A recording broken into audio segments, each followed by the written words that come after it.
আসসালামু আলাইকুম ওয়া রাহমাতুল্লাহি ওয়া বারাকাতুহু। আজকে আমরা জানব জালিমের শেষ পরিণতি কি হয়, এই সম্পর্কে ইসলাম কি বলে। ভিডিওটি না টেনে সম্পূর্ণরূপে দেখার জন্য অনুরোধ করা হলো। সত্য, ন্যায় ও অধিকার আদায়ের আওয়াজ সবসময় অত্যাচারীর নিষ্পেষণ বাধার সম্মুখীন হয়েই সফলতার মুখ দেখেছে।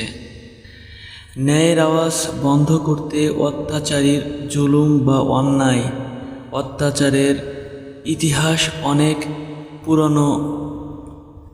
যারা সত্যান্বেষীদের উপর অন্যায় জুলুম করে তাদের সাময়িক আস্ফলন কর্তৃত্ব হয়তো তাদের আত্মতৃপ্তিতে ভোগায়, কিন্তু তাদের জন্য অপেক্ষা করে শেষ পরিণতি ও আল্লাহ তাআলার নির্ধারিত শাস্তি। পবিত্র কোরআনে আল্লাহ তাআলা বলেছেন, অচিরেই জালিমরা জানতে পারবে তাদের প্রত্যাবর্তনস্থল কোথায় হবে। সূরা শুআরা আয়াত 227।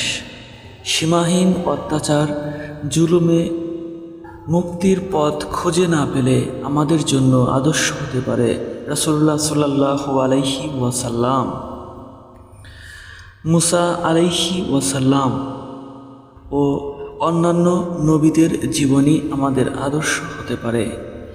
যে ব্যক্তি অন্যের ক্ষতি করবে, আল্লাহ তার ক্ষতি করবেন। ইবনে মাজাহ শরীফের হাদিস নাম্বার 2342। রাসূলুল্লাহ সাল্লাল্লাহু আলাইহি ওয়াসাল্লাম বলেছেন, যে ব্যক্তি কোনো মুসলমানের ক্ষতি করল অথবা তাকে ধোঁকা দিল সে অভিশপ্ত। সুনানে তিরমিজি হাদিস 941। দুইটি পাপের শাস্তি আল্লাহ তাআলা আখিরাতের পাশাপাশি দুনিয়াও দিয়ে থাকেন। জুলুম ও আত্মীয়তার সম্পর্ক ছিন্ন করার শাস্তি। তিরমিজি শরীফের হাদিস 2511। মজলুম বা নিপীড়নের দোয়া কখনো ব্যর্থ হয় না, তাই মজলুমের অশ্রু ফোঁটা ও অন্তরে অভিশাপ পতনের অন্যতম কারণ হতে পারে।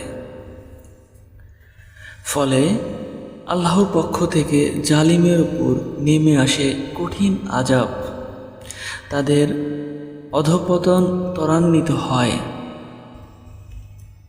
ভিডিওটি ভালো লাগলে অবশ্যই আমাদের চ্যানেলটিকে লাইক, কমেন্টস এবং সাবস্ক্রাইব করতে পারেন। আসসালামু আলাইকুম।